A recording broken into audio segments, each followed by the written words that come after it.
Good morning, folks. Today's topic, we're going to talk about footstools. Yep, footstools just like in your house. How many of you out there have a footstool? Maybe grandma, grandpa, someone has bad legs and they need that footstool to elevate their foot, because that's what a footstool is. It's a piece of furniture used specifically to elevate the foot or rest the leg or foot. Okay? Now, how many of you out there have imagined yourselves as footstools to people who are close to you? And why do you consider yourself to be a footstool? Based on the definitive that we just gave, that was just provided by me, of what a footstool is. You can look it up, okay? But you feel like a footstool because you feel like this person is using you to prop themselves up. That's what I'm saying. So in other words, in essence, you're a flunky and you're tired of being a flunky. Now, this is all relative, of course, to the narcissist. And that's what we're going to talk about today, right? When a narcissist makes you their footstool. How you feel about it and how to prevent it. Because you know what? You're better than that. That's what this conversation, one of the things we're going to touch on. Who you are, your self-esteem. As I always talk about that, because no one can do anything to you unless you allow them to. If you think that you're low, well, you'll let people keep you low and step on your neck and raise themselves up because you feel that you're a footstool. You get what I'm saying? The whole purpose, right, that you seem to provide to these people are just something, a means to be a punching bag or some way to take out their frustrations on. You're just that person. And you're tired of being it. In a narcissistic workplace environment, you'll have bosses who will make you that footstool or that flunky. Sometimes people willingly want to be flunkies, and those are the flying monkeys / weasel-faced dogs that I discussed. We'll get to that in a minute. But when these bosses want to make you a footstool, it breaks down into the form of punishment. They're going to punish you because you haven't validated them or worshiped them or something, and you're going to pay for that. So you'll find yourselves being slaves on your job. Doesn't matter how busy your shift is or whatever, but you'll find yourself in addition to doing the duties that you were hired to do, you'll be doing all types of other stuff. And you'll watch your co-workers all hang out and just not have these assignments. And you know it's not fair. So you wonder, why am I being selected? Because you're the target. We talk about this every single video, folks, about people who are designated as targets by these narcissistic master planners. And the things that they will go through just to take you through hell. Right? They'll turn a whole ship around. They'll fire people. They'll do all types of things in the name of how they feel. It's not about you. You're just an object, and that's why you're a footstool. Let's get to that. You're merely an object to these people, right? To carry out their bidding. If you're a secretary, maybe your boss is requesting you to do all types of stuff other than the job. Go get my coffee. Go do this or that, and treating you like you're just an object.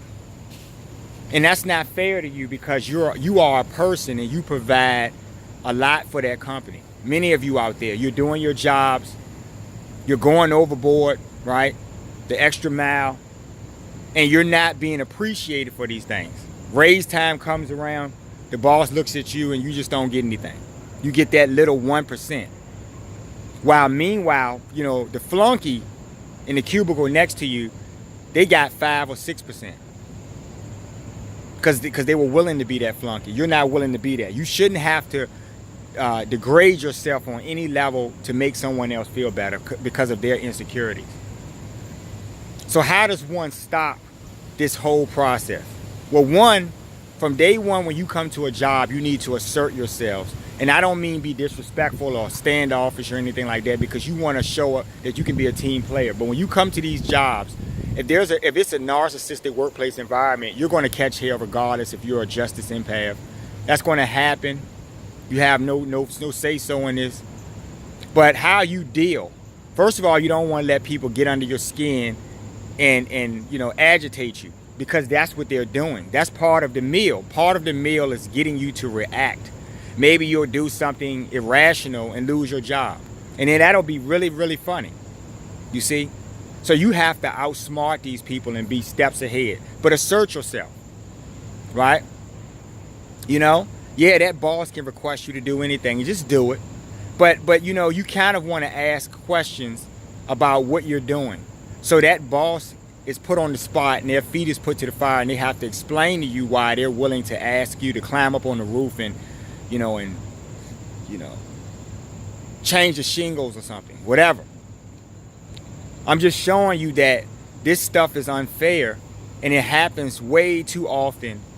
And the people who don't see it, you're the people who are probably in the flying monkey circles, and that's why, you know, you're too busy trying to keep from being a target. And I get that, self-preservation and all that. Humans do these things, you know. But when you really think about it, who you're willing to be and what you're willing to settle for. You're not a piece of dirt. You're not a floor mat. You're not a fucking footstool.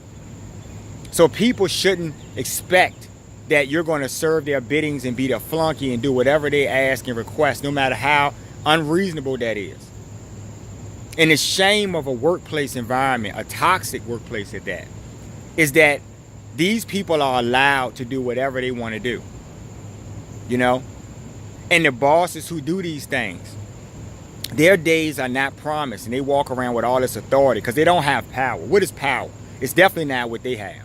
They just have authority. Authority is saying, hey, your schedule is you come in at 8 o'clock and you'll get off at 5 or something. That's an authority thing, where you're authorized to delegate someone's schedule or tell them to do a task. Go over there and cut that grass. Go over there and file those papers. You get what I'm saying?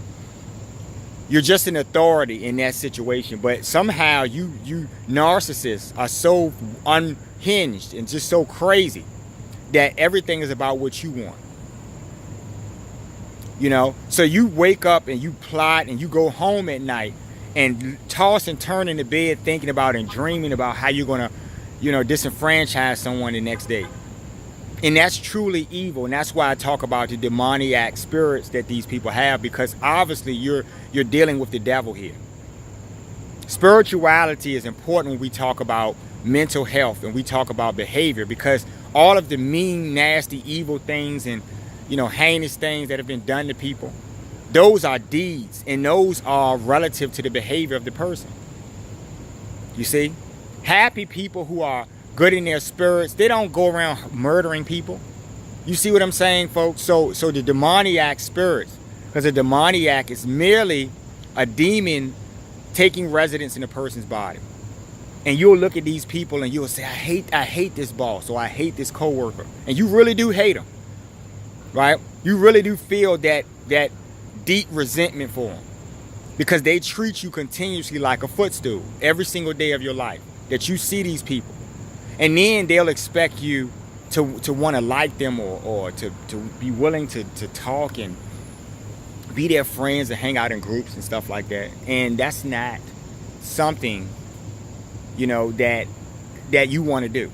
And you don't want to do it is because you know who you are. When you were a child at 5 or 6 years old, you weren't susceptible to the bullying. You weren't trying to fit in. And when I was about, you know, maybe 5 or 6, you know, I was that 5-year-old who had enough insight to know who to stay away from. I had enough sense to know who was a bully and so forth. And I was just 5 years old. I'm serious. I ate where I wanted to eat when we had lunch. You know, recess or whatever, I played with who I wanted to play with, because I knew, and that's part of being an empath. You just know these things. Starts out from birth. Okay? You sense the evil in other people.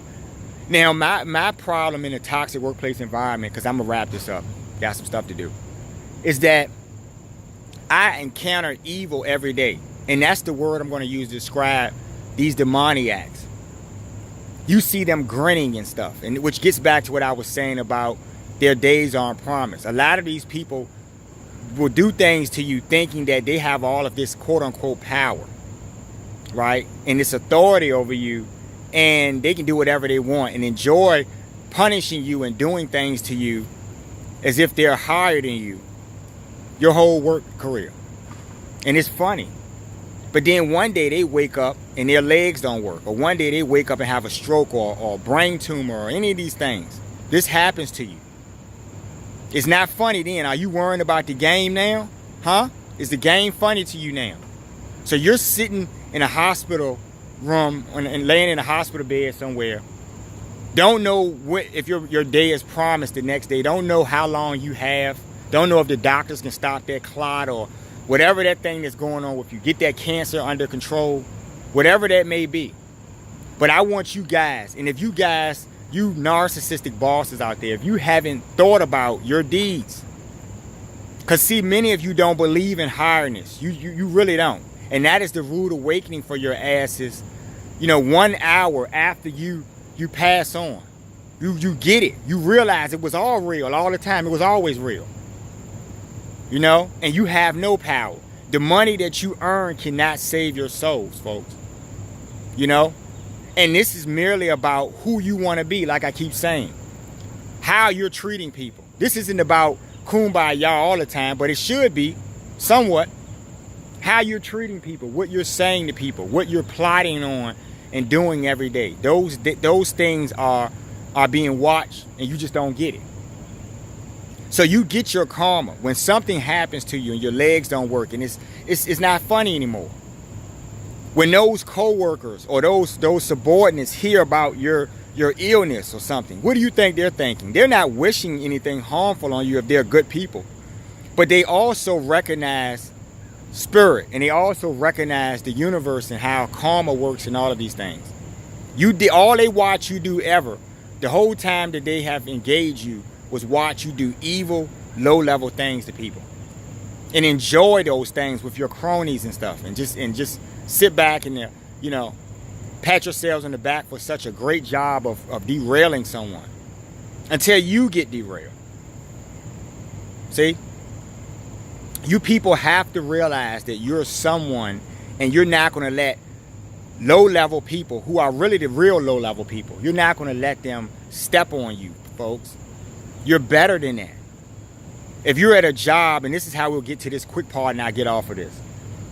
If you're at a job and you feel like you're being used as a doormat, a flunky, being disrespected every day, being treated callously, your exit plan is what you should be thinking about, because you're better than working in this environment. No, you can put up with it while you're there, but you're better than putting up with that bullshit. So you're going to be taking your steps to get out of that place.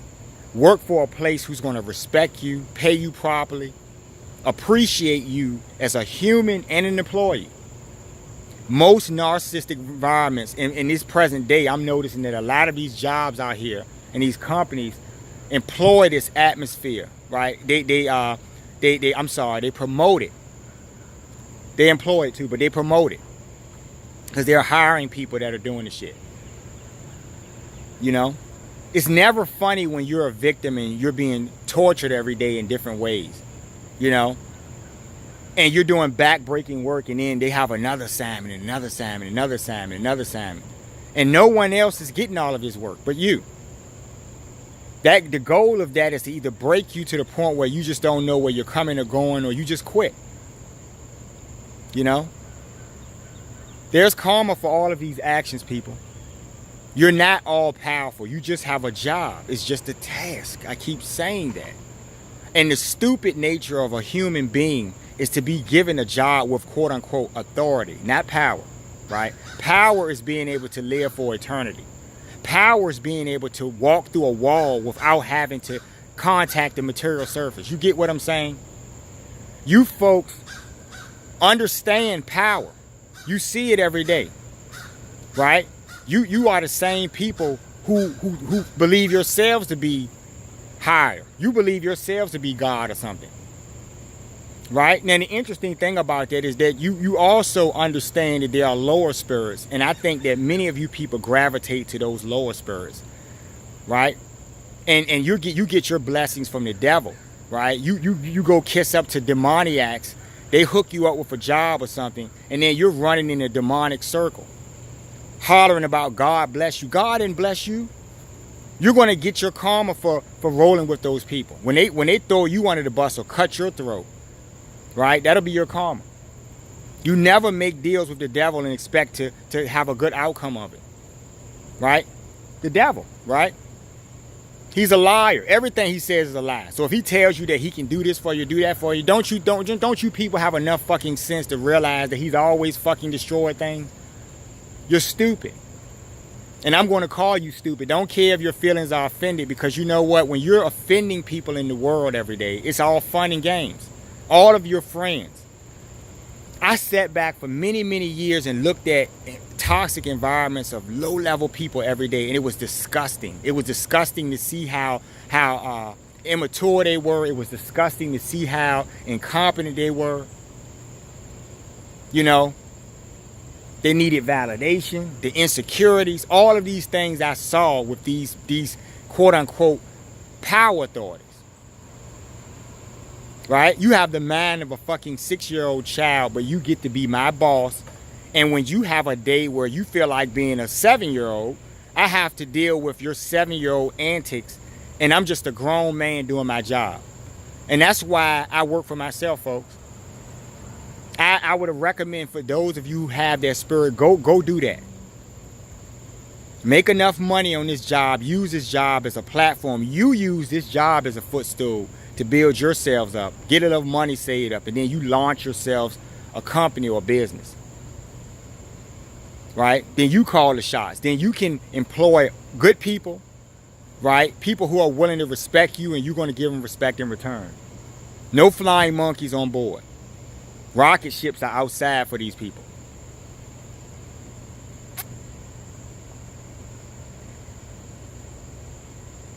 I love bad behavior. But I also like to see people asserting themselves and not laying down and letting people prop their feet up on their backs or their heads or something, because you're better than a ground dweller, right? And you're going to make sure that you assert yourselves from now on. That's with anyone. Forget the job. For anyone. Family members. Parents. Right? You have a right to be here as much as they do. Right? You have a right to exist. And that's the thing about these people. They want you to feel that you're not worth anything, because they don't really feel like they're worth anything. And you are merely an extension of themselves. Right? Your life is just merely an extension of theirs. So I want you guys to really think about that. You go into a job, you're just starting out, you notice that it's a toxic environment. Be prepared to walk out the door. Get your money saved up. Say, I'm going to save up a couple of paychecks and I'm out of here. But don't compromise your own integrity. Don't do dirty, evil deeds and run with these scallywag people. Don't do that. Thinking that there's some type of reward, because you're going to get your fucking karma. Oh. You folks can go over to my website, thinkbehavior.info. I'm sweating like a pig out here. Thinkbehavior.info. Pick up my book, I Love Bad Behavior. It's a pretty good book. It's talking about these types of people. You know. And like, share, and subscribe to the videos. To the channel, I'm sorry. And I appreciate all of that. You know. This is what this is about, people. This is what this is about. This is about making sure it's not about the other person. It's about you. Making sure that you know who you are. Now, if you're a low life, you're going to try to build yourselves up and get out of that place. But if you're someone and you know you're someone, you're going to assert yourselves so that you're no longer, or you'll never be, a doormat for anyone. Y'all have a good day.